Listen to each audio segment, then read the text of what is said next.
Welcome to another edition of the MMA Lockcast. I'm your host, Manpreet, aka MMA Lock of the Night, and your boy on social media at MMALOTN. This week we're going over UFC Abu Dhabi, which is headlined by a middleweight matchup between former champion Robert the Reaper Whittaker taking on rising contender Reinier de Ridder. Very fun fight there. We got Magomedov on the card as well. Co-main event honors are being given to Petr Yan as he takes on another rising contender in Marcus McGhee. Similar theme in the main events there as we have former champions taking on guys that are looking to break in to the title contention. From jump, do want to apologize for the tardiness in terms of the release here. Really wasn't feeling it on Sunday. Let's be honest. I don't know. I hit some sort of wall with my work. And again, I do this thing full time because I want to be able to enjoy my time as well. So the fact that I just couldn't lock in yesterday, I took the day off, recouped, and spent the entire day today getting my shit together and starting up and finishing up the research so I can drop this for you guys as soon as possible. Now, I do quickly want to note, we got the Contender Series starting in a few weeks here, and that's going to jumble up the schedule a little bit as well. So I might be forced to move these Lawcast episodes to Mondays so I can drop my Contender Series breakdown for you guys on Sundays, as I don't want both videos dropping on the same day. So, I might look to shift things a little bit even before the Contender Series. May look to start dropping these on Mondays for you guys, and then maybe having Tuesday as a doubleheader for the top 3 Lock of the Night candidates, as well as the Chalk or Not segment. But I'm going to see how this flows the next few weeks coming here. This weekend, flying back home as well for the week. So content might be disrupted a little bit. May not have the video aspect, but should at least have the audio aspect for you guys. So look forward to that for the UFC Vegas 108 breakdowns. But all this week, I'll still be back in the studio, and I should be getting the goddamn blinds this week so you guys can finally get some great visuals. Right now, it's very pixelated, very nasty. I'm working with the room light above me, so it just doesn't really dial things in properly, and I hate it. But I want to get this content out for you guys regardless, and I'll try to make it look as good as possible. But until I get those goddamn those blinds in, then I can finally start working with the actual studio lights and making it look a lot better for you guys as well. So just a housekeeping notes right off the top there for you guys. All right. Let's go over the last weekend's Lock of the Night and Dog of the Night plays real quick here. We did cash on our Lock of the Night play for Vinicius Oliveira, and we continued this ridiculous run that we're on right now. There were 3 MMA events over the weekend, which we profited in every single one of them. But we only had a Lock of the Night play on the UFC card with Vinicius Oliveira, and that fight going pretty much exactly how I expected it to go, with him maybe dropping or having a very competitive first round, but really starting to take over in the next 2 rounds and clearly win those spots, and I'm glad he was able to do so. So that brings our Lock of the Night record in 2025 now to 37-23 for a 62% hit rate. That's 12 straight Lock of the Night hits, 15-1 over our last 16 Lock of the Night plays, and I've already locked in my UFC Abu Dhabi play, which you guys can find on the MMALOTN Patreon page. Check the link in the description below for that.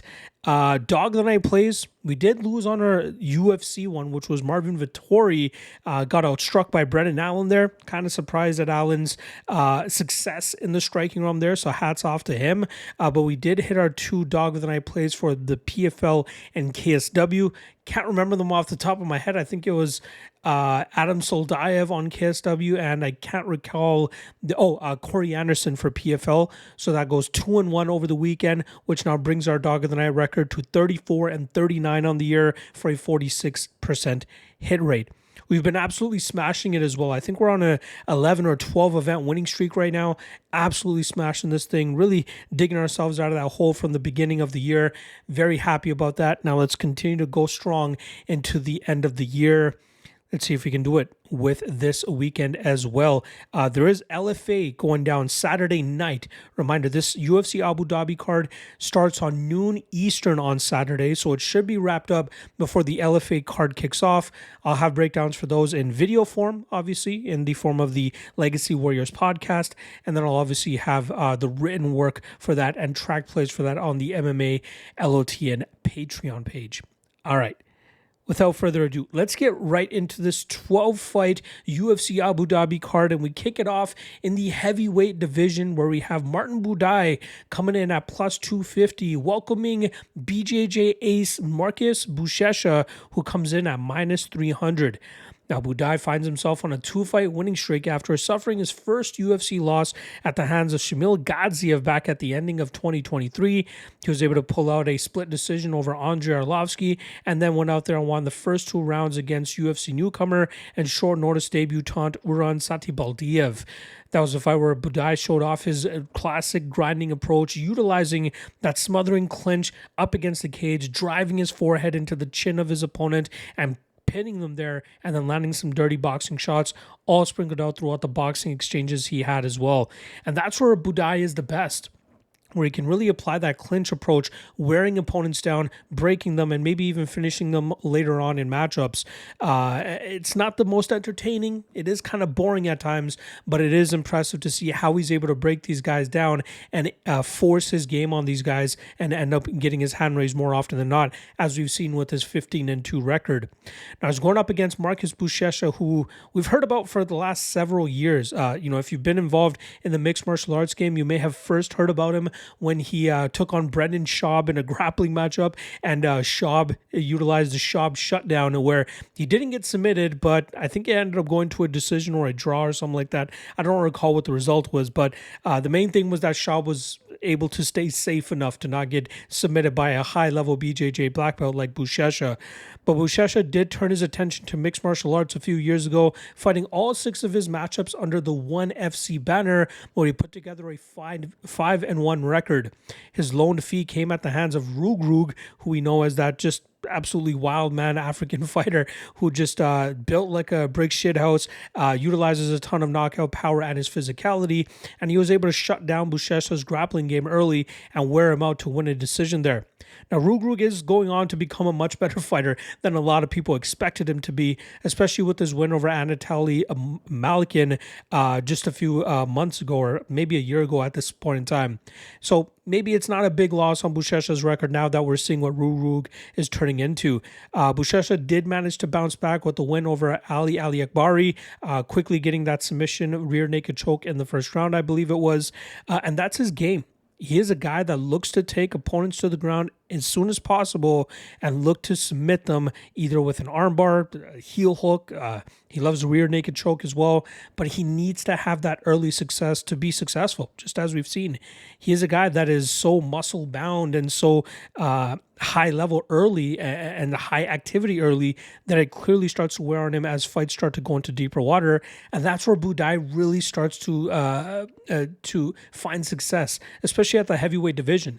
Not a lot of guys have a good gas tank to go into deep water, and Buday seems like a position where he could actually go out there and wear on Buchecha in the clinch, wear him down, utilizing his dirty boxing, that pressure up against the cage. Buday has never given up a takedown in the UFC, although he's probably never fought a BJJ or a specialist like Buchecha. But even Buchecha's wrestling, I do not think is all that good.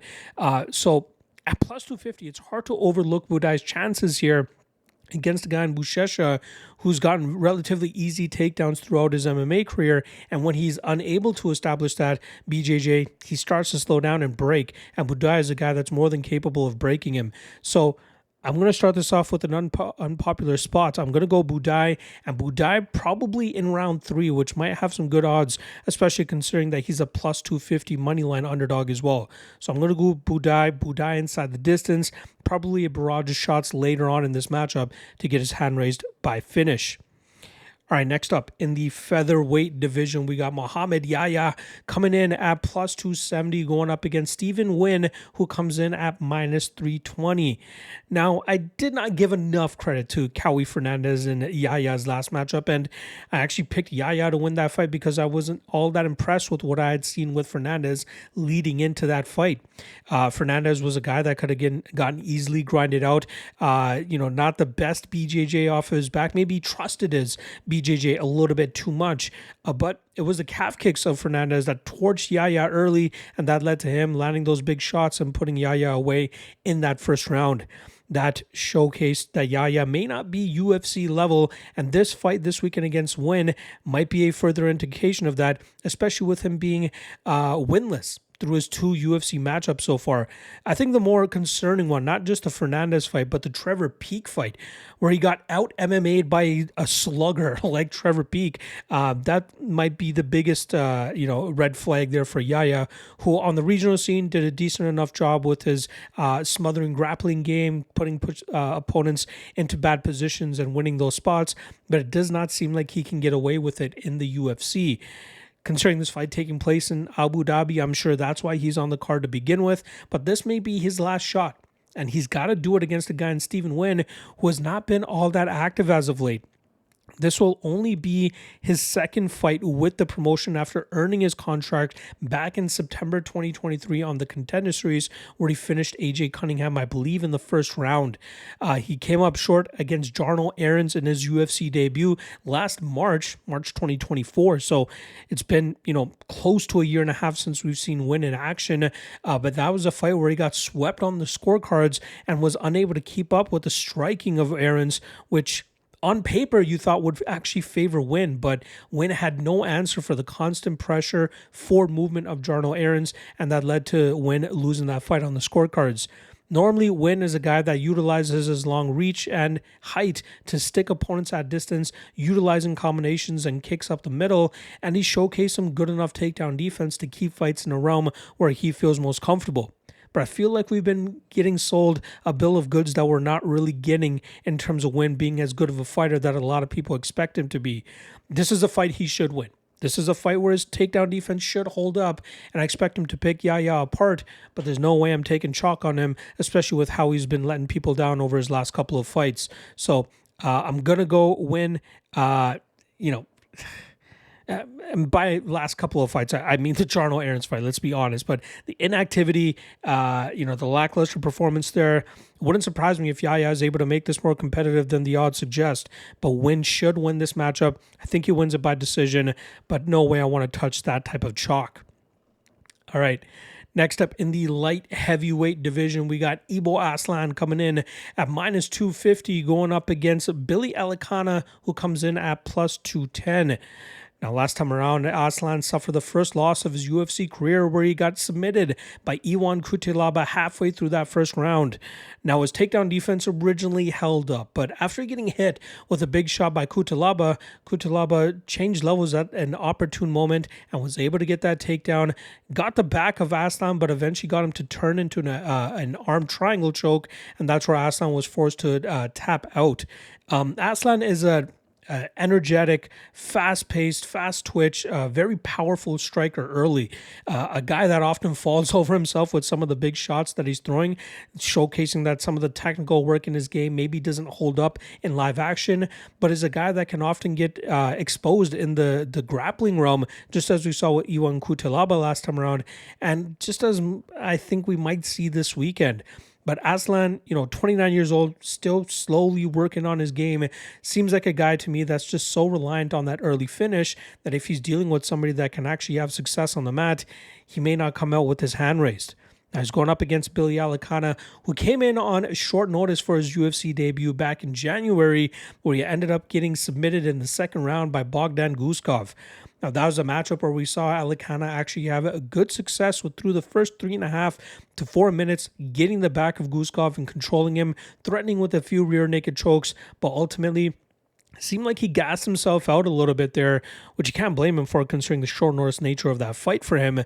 And then he gave up that position to Guskov in the last 40 seconds of the first round, ate some big shots, and then it was quickly after in the second round where we saw Guskov start to stalk Elekana. It was clear Elekana's gas tank had just bursted at that point, and that's where we saw Guskov force the mercy tap from Elekana. But I'm expecting we're going to see a much better Billy Elekana this weekend. Normally he's a guy that sticks his opponents from distance, utilizes his range very well, utilizes combinations, and does a good job in terms of keeping fights upright. But over the last couple of years, he's really entrenched himself at BJJ gyms, hence why we saw that BJJ approach from him against Guskov. But I think we'll see him more successful with it here against Aslan. I think we'll see Elekana get this fight to the ground when he gets the opportunity, and I think soon after that, we'll be able to see him latch onto a submission and force the tap from Aslan. It's absolutely possible that Aslan lands a big shot early here and gets him out of there, but there's no way I see him doing it at a 70 to 75% chance the way that the odds are indicating. Elekana is an educated striker when his gas tank does not fail him.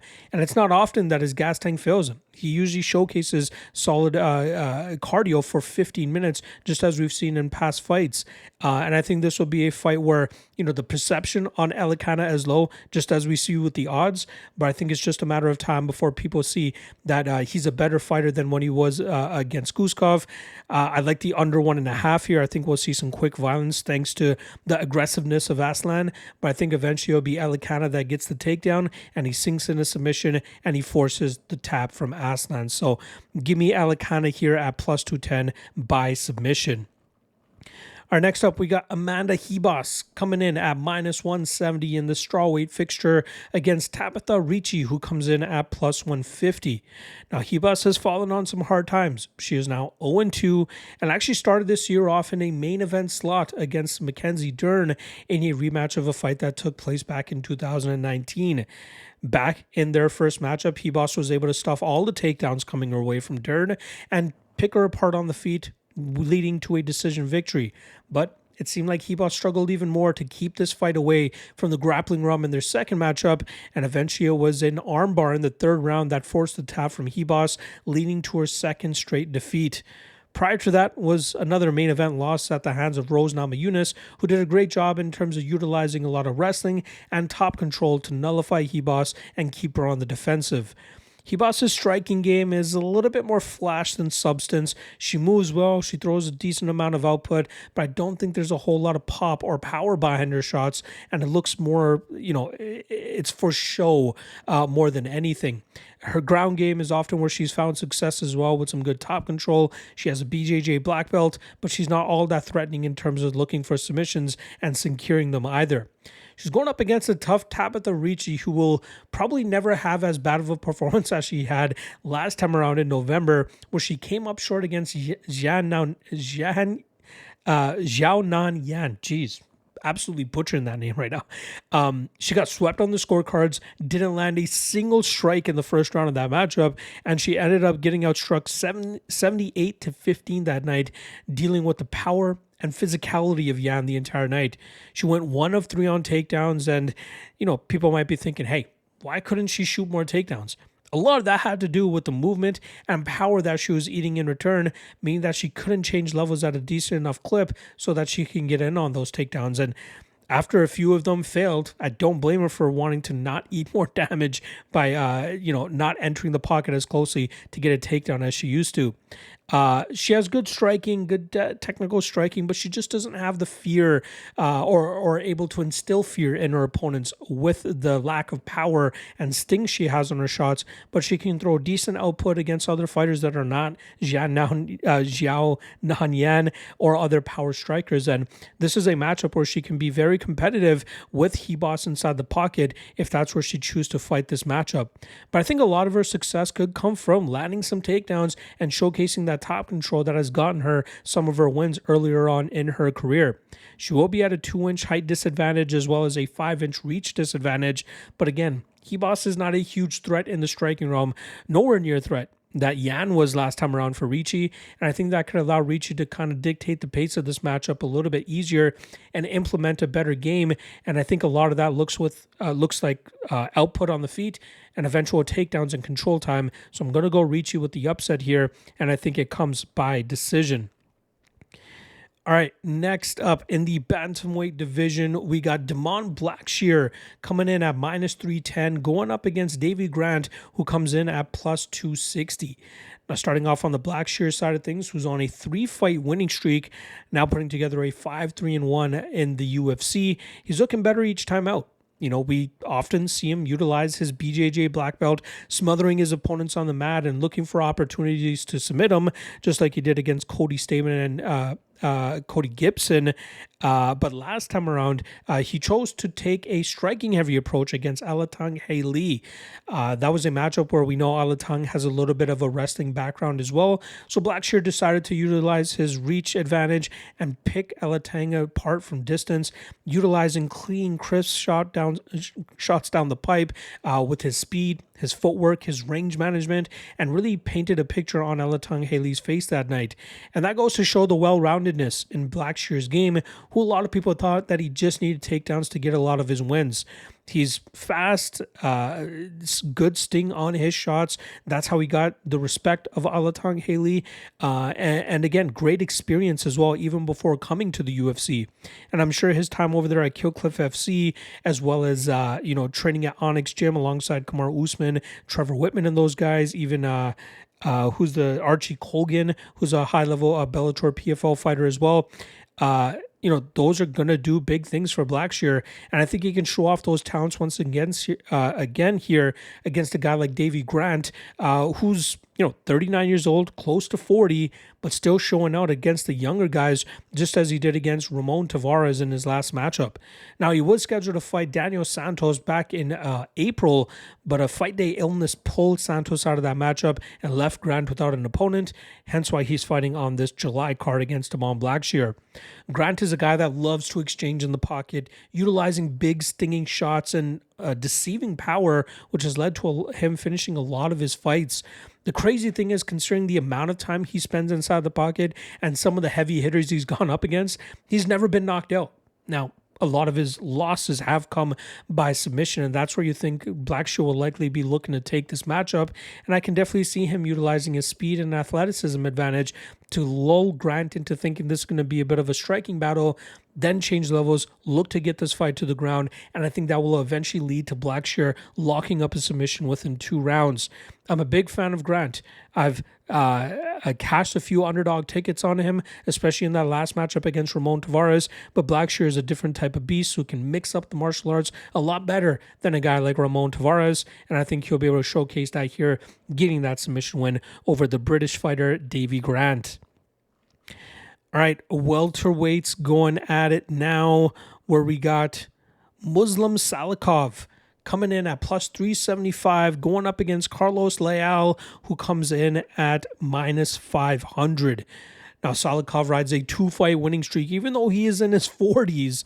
Last time around, showing out against Kenan Song, landing a beautiful spinning wheel kick that just dropped and just crumbled Kenan Song, showcasing that the king of Kung Fu still has it.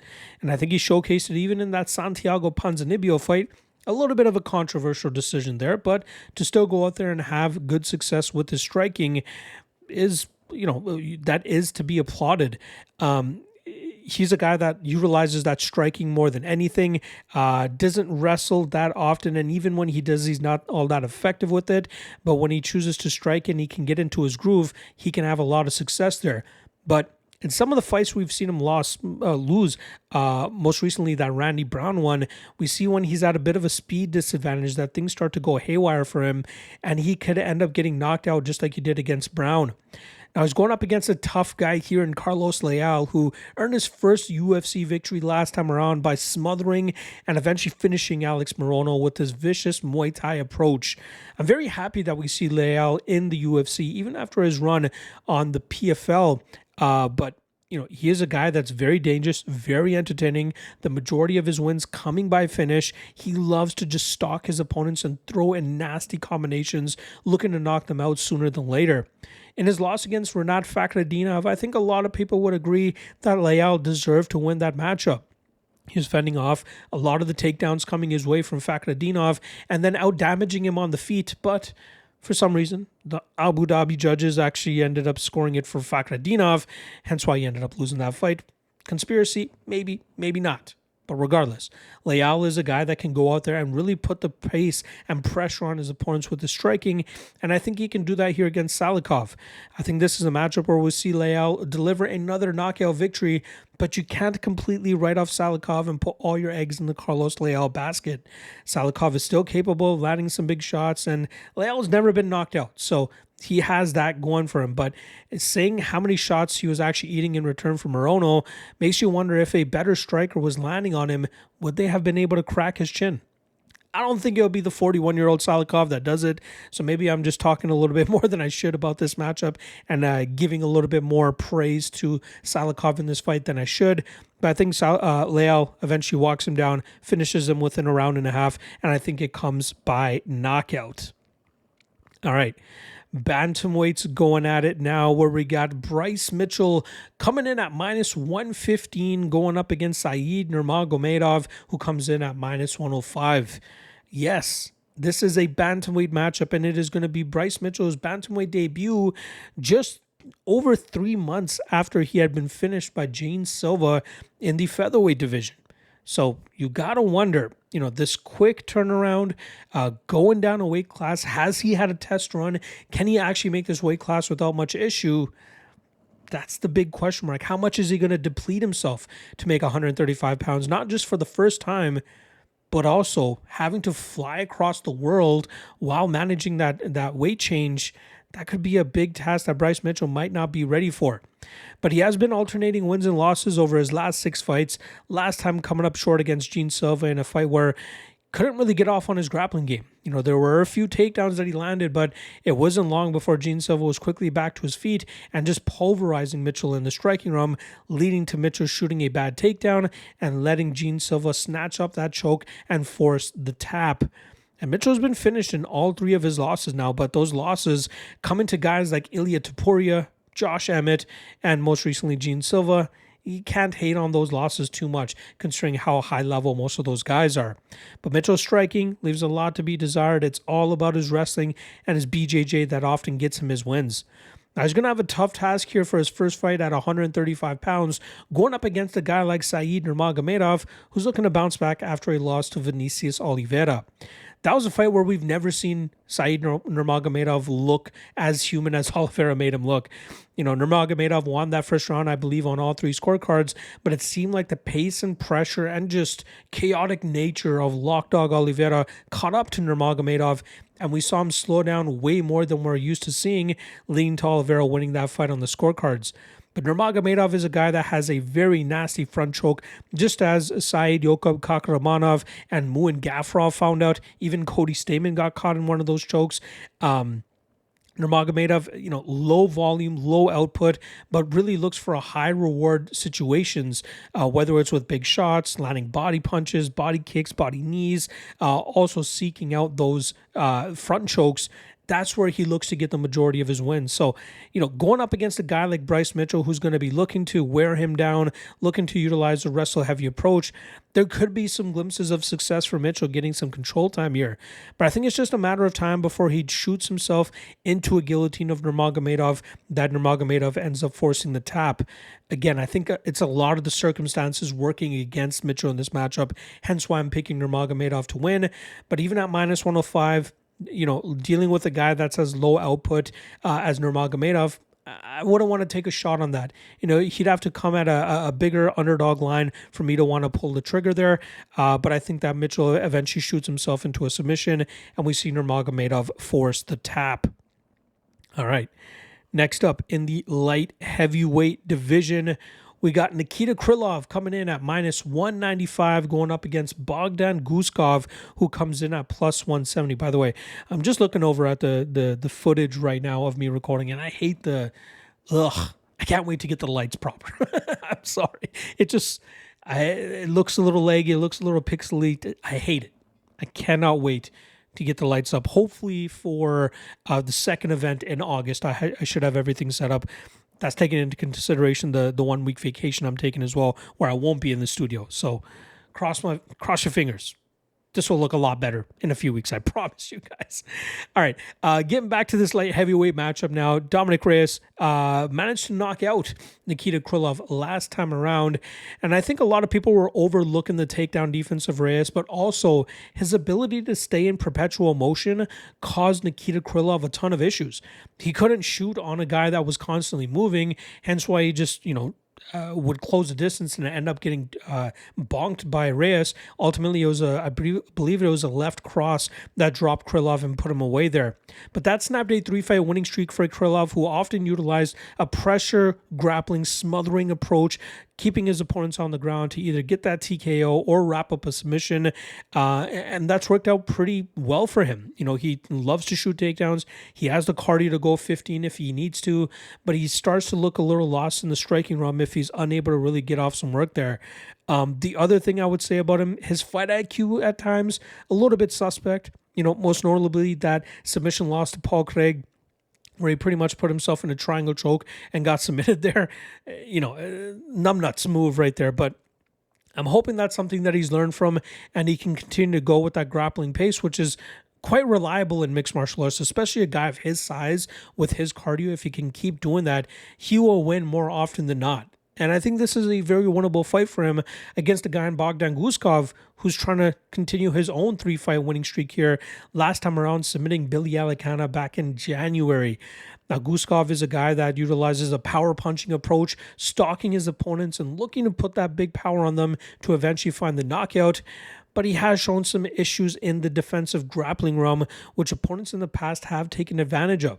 From Volkan Oezdemir getting that rear naked choke and submitting him for the first submission win in his illustrious career, to Ryan Spann and Billy Elekana controlling the first round of their matchups on the ground, but then he did manage to come back in the second round against Spann and Elekana to get those finishes. So he's always dangerous, but it's his lack of defensive grappling that gives me a lot of issues. He has a decent guillotine, but outside of that, I feel like this is a spot that Krylov can take him to the ground repeatedly, get that control time, get that top position, maybe pull off a submission, but I'm going to believe in the submission defense improvements that we've been seeing from Guskov as of late, and I think that we'll see Krylov grind this fight out, win it on the scorecards, and mostly nullifying and muzzling Guskov on the ground so he doesn't get off on his big power. So give me Krylov and Krylov by decision. All right. Big time matchup here in the flyweight division. Very excited for this one. Probably the matchup I am looking forward to the most. We got Almabayev coming in at a pick'em price of -110 and Jose Ochoa as well coming back at -110. Now, Almabayev had his 17-fight win streak snapped last time around as he took a short notice main event opportunity against Manel Kape. It was clear from jump that he was not going to be able to get to his takedowns, and then he would have to suffer through the striking advantage that Kape held in that fight. It took about a minute or 2 minutes for Kape to bust Almabayev up on the feet, and that's where you saw Almabayev slowly starting to lose his confidence, that morale start to break, and then it was midway through that third round, I believe it was, where we saw Kape eventually put that final nail in the coffin and get the KO victory. Almabayev is not a bad striker, and a lot of people might be led to believe that he is because of that performance against Kape. But I think Kape is probably top 3 strikers in the flyweight division, maybe top 2, when he's really able to get into that groove and just nullify the wrestling of his opponents. He's very hard to deal with. So I'm willing to give Almabayev a bit of a pass in the striking round because of that performance and showcase that, he did drop Nicolau in the third round of their matchup, and that allowed him to grind out the rest of that fight and win it on the scorecards. But it's really his wrestling, his scrambling, his chain wrestling that makes him so dangerous. And that's where Jose Ochoa is really going to get tested in this matchup. Now, Ochoa had to fight another tough prospect in his UFC debut back against Lonnie Kavanaugh, and he came up short in that matchup in a closer fight than the odds suggested. And we saw him come in, I believe, as a slight I want to say it was a slight dog, maybe a slight favorite against Cody Durden, and he shucked off. I think he got taken down 2 or 3 times, but it was obvious that his damage-based approach was nullifying anything that Durden was throwing in response. But the scorecards didn't end up mattering, as 11 seconds into that second round, we saw Ochoa flatline Durden with a beautiful uppercut and get him out of there. And that's Ochoa's game. A shoot box to Diego Lima product, trading alongside Charles Oliveira. He's very nasty, very violent, very aggressive with his Muay Thai approach. And he also has some slick submissions as well for anybody that's, not minding their P's and Q's when they're looking for takedowns against Ochoa. But on the feet is clearly where this 24-year-old does his best work. Will he have a striking advantage against Almabayev? More than likely. but I don't think it will be as big of a gap as it was when Almabayev took on Kapp. And seeing that Durden was able to land a few takedowns here against Ochoa, I know for a fact that Almabayev is a better wrestler and a better scrambler than Durden. And I think that will allow Almabayev to get in on takedowns a lot easier than it was for when he faced Manal Kapp. And I think that will lead to Almabayev slowly grinding Ochoa down. I think he'll get some good work up against the cage, land a few takedowns, maybe take the back of Ochoa, get some control time there. And I wouldn't even be surprised if he's able to land some big shots of his own on the feet to hurt Ochoa himself. Maybe Ochoa might have a little bit of overconfidence coming into this matchup because of him flying high off that Cody Durden fight and thinking he's that much better of a striker than Almabayev. But I think Almabayev might surprise some people on the feet, but I think the majority of his success will come on the ground, and I think we'll see Almabayev grind this fight out. And to get him at -110, I think is awesome. I think very highly of Ochoa. I think this is a kid that could eventually work himself into the title picture in a few years, but Almabayev is still a very tough customer, has a way tougher strength of schedule than Ochoa, and I think his wrestling is going to be the kryptonite to keep Ochoa away from being his violent self. So I'm going to go Almabayev and Almabayev by decision. All right. Next up, in the middleweight division, we got the return of Shara Bullet Magomedov, who comes in at -700, taking on Canadian Marc-Andre Barriault, who comes in at +500. Now, last time around, Magomedov suffered the first professional loss of his MMA career as he came up short against the frustrating point fighting style of Michael Venom Page. That was a night where Magomedov couldn't track Page down outside of that third round, and he ultimately ate a lot of counter strikes and just some straight shots down the pipe and was unable to get off on much of his own offense, considering the distance management and movement of Michael Venom Page. But Magomedov, I used to shit on him as he came into the UFC, but he's definitely getting better, or at least better than I initially gave him credit for. And a lot of that has to do with the power in which he lands. The Armin Petrosian fight, I thought he won the first round there. I thought the momentum was shifting ever so slightly in that second round, but then he landed that nasty double spinning back elbow knockout, which goes to show his creativity and just viciousness, pure, which would allow him to knock out his opponents. And then even against Oleg Shajak, I thought Oleg Shajak would be able to walk him down, corner him, and get off on some combinations. But Oleg Shajak was getting off on it. He just couldn't land with as much power as Magomedov was landing, even off of his back foot. So, again, I'll give Magomedov more credit than I did in the past, but the big question mark still is his defensive grappling game, which could be tested this weekend. He's not fighting high-level grapplers, and Marc-Andre Barriault is now a high-level grappler, but is a guy that will willingly look to get the fight into that realm to try to expose that side of Magomedov's game. Now, talking about Barriault, who was successful in snapping a 3-fight losing streak back in front of a Montreal crowd, where he knocked out Bruno Silva in the first round with a nasty elbow in the clinch, or multiple elbows in the clinch, which led to Bruno Silva just collapsing and crumpling up against the cage there. Barriault, high pressure, high volume fighter. He loves to push the pace, stay in his opponent's face, not give them any space to really breathe or operate in their own style. But the big issue in his game has been his durability. Even in that Bruno Silva fight, as short as it was, it did seem like one of the few shots that Silva landed actually hurt Barriault, and I can only imagine what he's going to react like when he eats those shots from Magomedov. I'd have more confidence in Magomedov should I have a little bit more confidence in his defensive grappling, which is something that Barriault might be able to expose. But I think before Barriault gets there, he's going to eat some big shots from Magomedov, and I think that's going to lead to Magomedov finding that knockout pretty quickly here. So I like me some Magomedov. -700 is not in line. I want to play on a guy that I believe has grappling issues. But I think that he finds that big shot here to put Barriault away, and I think he looks quite dominant as well. So give me Magomedov and Magomedov by knockout. All right, next up, co-main event. We got bantamweights going at it here as we have former champion Petr Yan looking to build upon his 2-fight winning streak as he takes on rising contender Marcus McGhee. -400 on Yan, +330 on McGhee. Love coming in on Yan over the last few days as he was, I think, close to -330, now up to -400.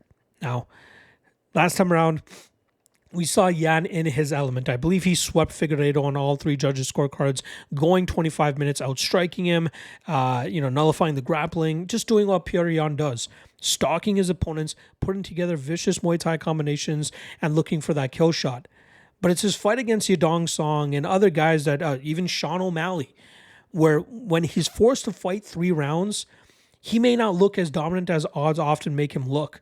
The Yadong Song fight, I believe he lost the first round on all 3 judges' scorecards, but he thankfully shifted it enough in that second round that he was able to pick up the pace, get to his game, get his reads, and then win those second 2 rounds.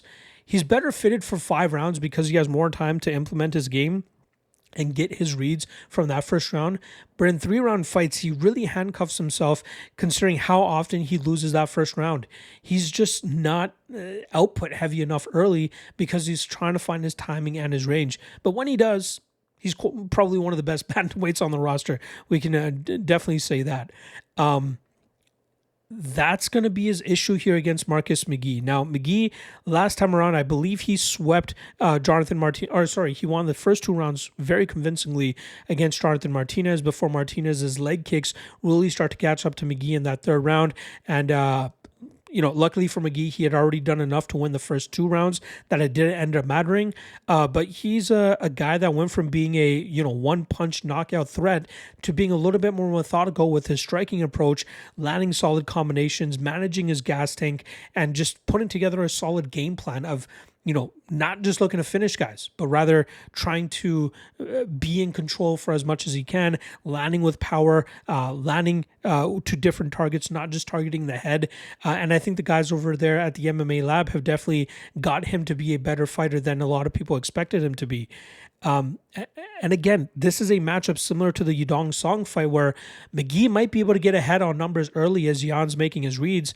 It all depends on Yan shifting the momentum early enough in that second round to still win this fight on the scorecards should it go to the scorecards. I think Yan is the nastier fighter. I think he's the better fighter, obviously the better Muay Thai specialist, but it's just about the implementing of the game plan, and you cannot overlook McGhee's ability to implement his game plan here and get ahead on the numbers on Yan. It's possible. Now, that's not enough for me to pick McGhee to win outright here, but if the line continues to drive up, I think a small shot on McGhee, even to win by decision, might be warranted because of his game planning and ability to maybe win the first 8 minutes of this fight before Yan starts to take over. That is definitely something to keep an eye on. Unless we see a completely different Petr Yan. Unless he comes out storming out the gate right away, knowing what his flaws are. But he's had so long throughout his mixed martial arts career to try to remedy that, but he doesn't. So that's something to keep in mind. Something to keep in mind before you go out there and parlay Petr Yan at minus 400, because I know people love to do that. And he should win this fight against a guy that's older than him, who doesn't have nearly the amount of mixed martial arts experience as him. So Yan should win this fight. But looking at the nuts and bolts of it, this is a fight where McGhee might be able to pull off the upset. But I'm going to go Yan, and Yan by decision. All right, main event time now in the middleweight division, as we have Robert Whittaker coming in at minus 145, going up against the rising contender Reinier de Ridder, who comes in at plus 125. Starting off on the Robert Whittaker side, last time we saw him, he came up short against Khamzat Chimaev in a matchup where Chimaev got the takedown immediately, rode the back of Whittaker, and eventually sunk in that face crank that I believe pushed in like the bottom teeth of Whittaker and forced the immediate tap from Whittaker. Not often do you see that, but I think a lot could be given to the the strength and the grip and the strangulation skills of Khamzat Chimaev as to how he was able to pull that off. But Whittaker only coming up short against guys that were champions, eventual champions, or guys that are about to fight for the title in Khamzat Chimaev. Still a high-level middleweight. He's 34 years old, still has the striking skills. Unless he's fighting a guy like Chimaev, his grappling skills are normally up to snuff. His durability has been a question mark throughout his career, just as Duplessis was able to take advantage of. But he was able to eat some big shots from Costa, nearly got finished, but managed to battle back from adversity and still win the following 2 rounds. Was able to knock out Ikram Aliaskarov. So he is a guy that can really gatekeep that title picture. And this is a matchup where he's going to have to try to do that against de Ridder, who's a very big Brazilian jiu-jitsu threat. But Whittaker, karate style striking, loves to dart in and out of the pocket with the straight shots down the pipe, has good wrestling as well. And he's going to need it here against De Ridder, who's going to be looking to get this fight to the ground as soon as he possibly can. Now, talk about De Ridder's big win last time around, where he was able to pretty much overwhelm Bo Nickal in the clinch. We knew that he wasn't going to be able to win the wrestling game there, so he decided to utilize an aggressive striking approach to really just put the pressure on Nickal and break him that way. And eventually, he found those big shots to the body that crumpled Nickal, and De Ridder was able to get his hand raised there, earning his 4th straight victory. Prior to that, he was able to get that submission victory over Kevin Holland. I believe that was back in January. He had a somewhat close fight against Gerald Mearshart, where Mearshart was having success. I think the scorecards were split going into that 3rd round, but eventually De Ridder locked in that choke and got the tap. It's just his lack of wrestling that causes him some issues. He needs to just find those submissions in like scrambling situations, or just go balls to the wall in the striking realm and hope that he can get the finish that way, like he did against Bo Nickal. But we know Bo Nickal has no striking. His striking was still in development into that matchup. So that's where I think De Ridder showed him no respect in the striking realm and just entered the pocket often as he could and threw as many strikes as he could. Here against Whittaker, I don't think he can do that. I think he's going to eat some big shots in return. I think Whittaker can do a good enough job in terms of keeping this fight upright, and I think he'll be able to stick De Ridder with his footwork, his speed advantage, and I think his defensive grappling should hold up well enough for him to keep this fight in the striking realm. Can De Ridder work to the back of Whittaker? Can De Ridder work to the back of Whittaker with similar to what Khamzat Chimaev was able to do? Maybe, but I don't know if he'll have as much controlling dominance as Chimaev did. I think this is a spot where Whittaker will remind people that he's still one of the best middleweights in the world, and this is a fight where he can fend off that De Ridder style early, make him pay with his strikes, slowing De Ridder down just as we saw him slow against Anatoly Malikin and even Gerald Mearshart. But I don't think this is a spot where Whittaker will make a mistake, and that will lead to Whittaker either finding that finish in the 2nd, 3rd, or 4th round, where he forces De Ridder to strike with him and he lands some big shots and puts him away that way, or even just gets that like mercy exhaustive stoppage as De Ridder just doesn't have anything to give as he's getting pummeled from Whittaker from distance here. So and by distance, I get it. De Ridder has a 4-inch height advantage as well as a 5-inch reach advantage, but it's going to be that speed, that karate striking style of Whittaker that's going to cause De Ridder a ton of trouble here. So as long as Whittaker stays conscious, De Ridder might be able to land a Hail Mary shot, maybe a knee up the middle that puts Whittaker's lights out. I think Whittaker stays away from the grappling danger of De Ridder and finds a knockout himself. Like I said, somewhere between rounds 2 and round 4, give me Whittaker by knockout. There you guys go. Full card breakdown for UFC Abu Dhabi. I will be back tomorrow, aka Tuesday, for a double header of the top 3 lock of the night candidates, as well as the chalk or not segment. So stay tuned for that. And then again, LFA breakdown coming later on this week. Stay tuned for that. Let's get another profitable event this weekend. I'll see you guys again tomorrow. Peace.